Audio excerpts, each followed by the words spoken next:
Replacing old weather stripping on an exterior door is a low-budget home improvement project that can lower your utility bill. So in this video, we show you a simple way to fix a drafty door. The tools that you may need for this project are new weather stripping, measuring tape, scissors or a utility knife, a dry cloth or paintbrush, a scraper, and pliers. First, remove the old weather stripping. You may need to use pliers to pull it away from the frame. Visually inspect the frame and make sure it is clear of any debris before you start installing the new weather stripping. Measure the length of each side of the frame and cut the new weather stripping accordingly.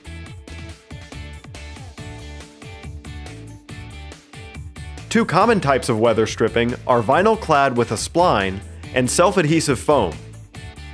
For vinyl clad weather stripping, once it is cut to the correct length, push the spline into the slot in the door jamb. You may need to use a dull putty knife to push it into place. If you're using the self-adhesive foam weather stripping, carefully remove the adhesive backing and firmly push the weather stripping onto the door jamb. To test if you have a tight seal, take a piece of paper and close it in the door.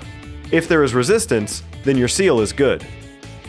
If you have any questions about this process, call SWF Home Inspections at 941-493-4334 or 239-330-9910.